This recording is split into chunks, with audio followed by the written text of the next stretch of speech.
Hello everyone, my name is Tianyue Xu and I'm very glad to give a speech to you. Our topic is about ethical dilemma in British Petroleum and we focus on Anthony Brian Highworth's leadership.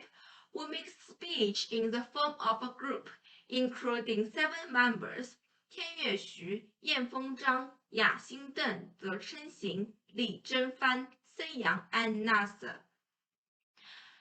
The speech is divided into 11 parts. The first part is the introduction of BP, and then we will talk about the background of Anthony Brian Highworth. In the third part, we define what is ethical dilemma and BP's ethical dilemma. Then there are transformational leadership and transactional leadership. We compare the differences between two leaderships. The third part is trait leadership. We use the SLRI module to analyze the Anthony Brian Highworth. Then we will discuss the rationale for approach. There are 3 different leadership styles. Next, we discuss the impacts of ethical dilemma, both positive and negative. Finally, we give the overall conclusion and give our suggestions. Now I'm going to talk about BP, which is a United Kingdom oil and gas company.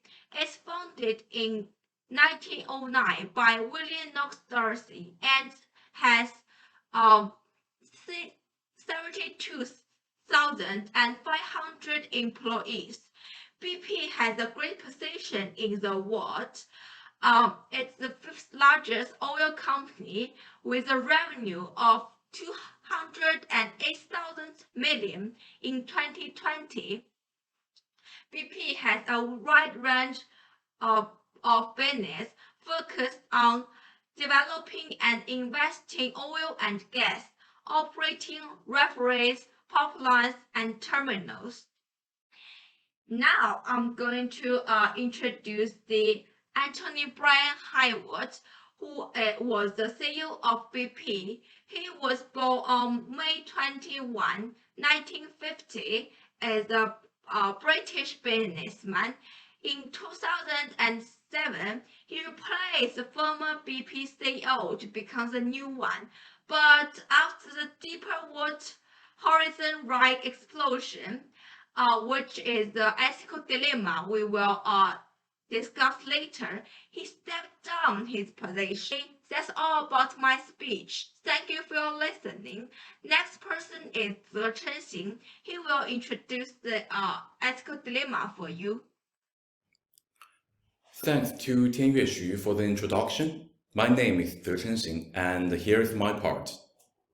When we talk about ethical dilemma, what we talk about? As we all know, the world's most famous ethical dilemma is train dilemma, which consists of a madman tying 5 innocent people to the tracks of a train. A runaway train is coming towards them and is about to run them over in a few moments. Fortunately, you can pull a lever to get the train to go onto another track. However, the problem is that the madman has also tied a man to the other track. So what choice would you make?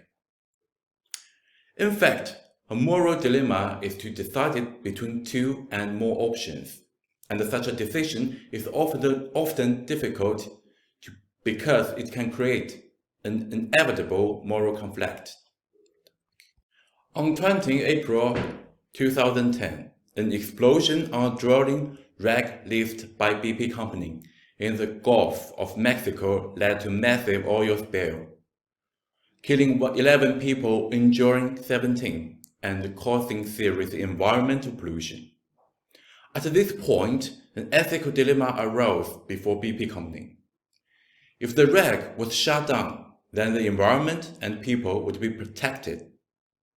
But shutting down the rig would also mean a huge impact on BP revenue. The core value of this ethical dilemma comes into play. Should the company's interest of the welfare of the environment and people come first.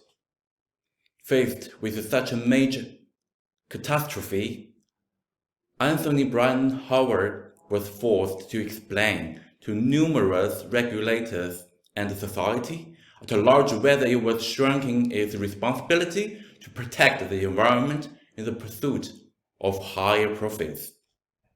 He made his choice, the consequences of which greatly affect the future course of BP Company. So what leadership traits made him make the much criticized choice that followed when faced with a dilemma?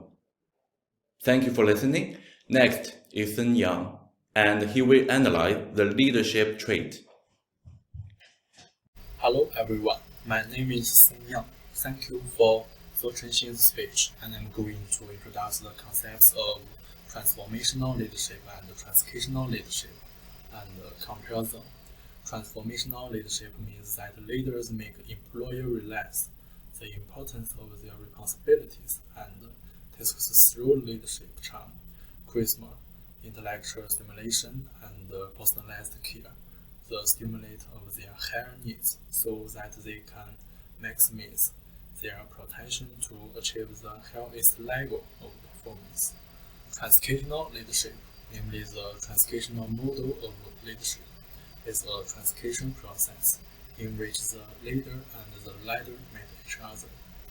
The leader guides and motivates subordinates to complete organizational goals with clear tasks and role requirements, and then subordinates get satisfactory rewards.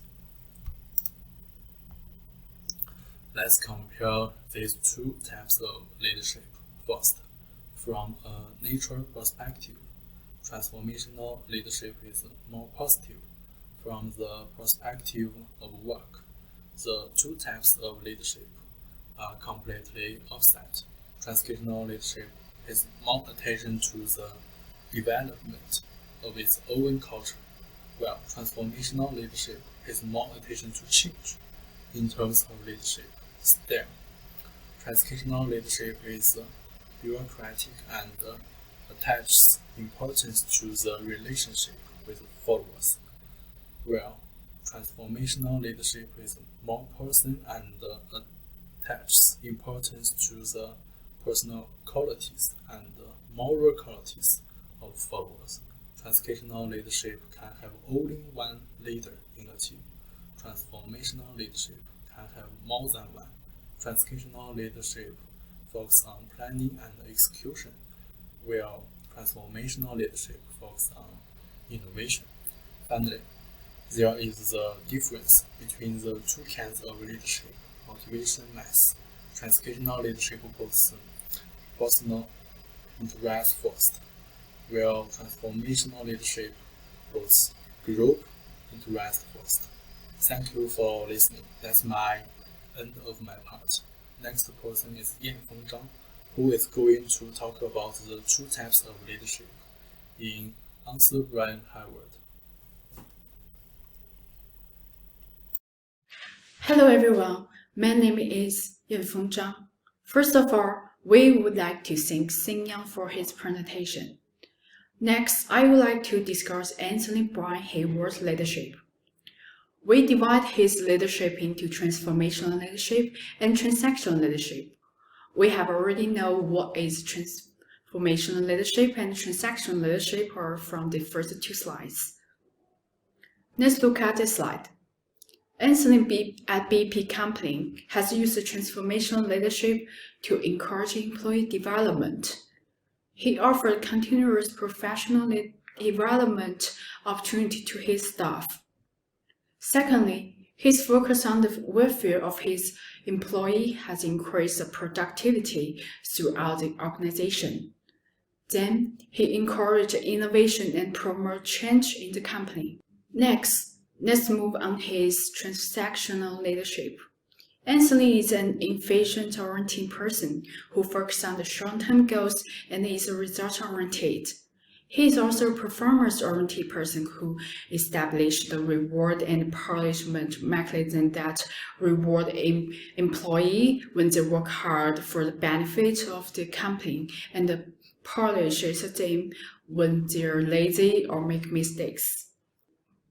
The establishment of a reward and punishment mechanism will increase employee motivation and creativity to improve company performance and boost company development.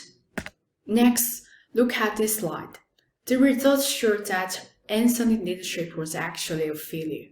Firstly, Anthony presided over an organizational culture that sanctioned extreme risk-taking, ignored expert advice, overlooked warning about safety issues, and hide facts. Their failure to respond to the disaster with sufficient speed and attention were the direct consequence of this flawed culture. Secondly, Anthony downplayed the fire. He called it an environmental disaster and tried to pass the buck. Announced his indifference to environmental protection and his focus on the short-term goals at the expense of long-term goals led to his downfall and a huge crisis of confidence for BP Company. Thanks for listening. Next, I'd like to hand over to Nasir. Thank you, Yang. My name is Nasser, and for my part, I'm going to cover trait leadership while using the SLI model and cover 4 different leadership styles. In the supporting style, the leader plays more of a motivational role. His main function is to instill confidence in the workers, so they eventually become more self-efficient and productive. Coaching is a situational leadership style that involves a great deal of hands-on involvement of your employees' work process. The delegating style places more of the responsibility on the shoulders of the workers, as opposed to the managers. The manager can provide guidance, but only when needed or requested by the employees, and serves in more of a consultant capacity. The directing leadership style typically involves taking over a challenging situation and applying specific knowledge and experience to right the ship. Anthony Brian Hayward has high standards for his employees and uses performance appraisal system to measure them. This means he belongs to high directive. He also pays attention to the welfare of the employees and raises their salaries, so he's on high supported. To conclude on these 2 aspects, Anthony Brian Hayward belongs to coaching leadership style. In this slide, I will be talking about rational approach. Ethical egoism is the normative ethical position that moral agents act in their self-interest.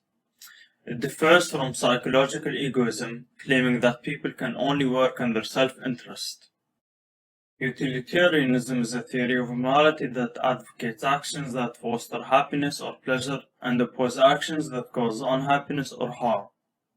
When directed toward making social, economic, or political decisions, a utilitarian philosophy would aim to better society as a whole.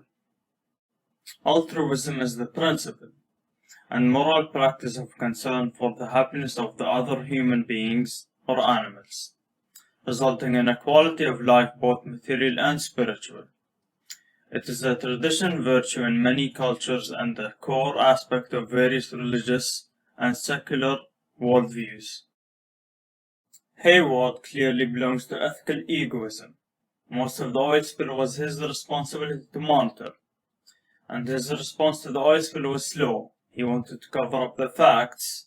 More seriously, after the oil spill, he appeared at the British Yacht Competition. His ignorance toward the impact of the oil spill was careless, and when it comes to environmental protection and people's health, he didn't really give attention to it. Thank you for your time. My peer Yashing will now talk about the impacts of ethical dilemma. Thanks to Nasir, I'm Yashing Amelius, and next I'd like to present the impact of BP's ethical dilemma. According to our analysis, whatever decision BP's leaders make after the oil spill, whether or not to shut down its extraction operations will have a positive or negative impact, putting it in a moral dilemma. First, let's look at the positive side. It's understood that the accident not only directly polluted 2,100 kilometers of the ocean, but also infected a large number of marine organisms, killing birds, fish, and other creatures. Moreover, the spill of crude oil has directly affected human health, both physical and mental health. In terms of above level of harm, if BP were to shut down the ridge, on the one hand, it can protect the ecological environment and reduce marine pollution. On the other hand, it can protect the health of the employees. In addition to this, it would help to restore the fishing economy. This because the damage to the seams caused by the oil spills has affected marine life, and thus the fishing industry, and many companies has gone out of the business as a result. At the same time, the closures of BP draining ridge will go some ways towards restoring the company's public image. Secondly, on the negative side, the closure of the ridge will lead to a huge loss of BP, which invested heavily in the ridge every year and has spent tens of billions of dollars to resolve the oil spill. If the company were to shut down its ridge, it would not only lose a lot of money, but it would also lose market shares in the future, reduce profits, force layoff, put a large number of employees out of work, increase unemployment, and reduce inflation. Okay, my part is over. Next, I'd hand over to Liz Fan. Thank you for your speech. I'm Li Zhenfan. Before end of this presentation, I will take you to review the important content of the speech. BP Oil Company is a large-scale integrated gas and oil company, and Tony Brand Award as the company's former CEO. In the face of the major oil spill, he faced decision-making difficult as never existed before. How can he choose to get out of the dilemma? First of all, we mentioned two different leadership characteristics: transformational leadership and transactional leadership. And Tony Brand Award leadership characteristics are many in the lack of the responsibility and focus on the short-term interest and ignore the long-term development. We analyze from the leadership 4 module. And Tony Brand Awards belong to the coach's A leadership form, giving employees high support and high guidance, encourage and promoting subordinated to solve the problem independently. But on the rationale for approach, he is an egoist. In the face of the moral dilemma that the company is coaching, it is the conflict between morality and the pursuit of the interest.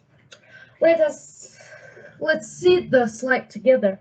If we choose to stop the oil extraction, as a result, people, animals, and then the environment are protected, and the company's reputation is restored. But at the same time, it brings the huge losses to the company. Meanwhile, if we choose to keep doing it, it will continue to bring the profit and income to the company, but it will also have an irreversible impact on the ecological environment. A short summary of the main issues that cover all I want to say today. Focus with the issue I would like to suggest.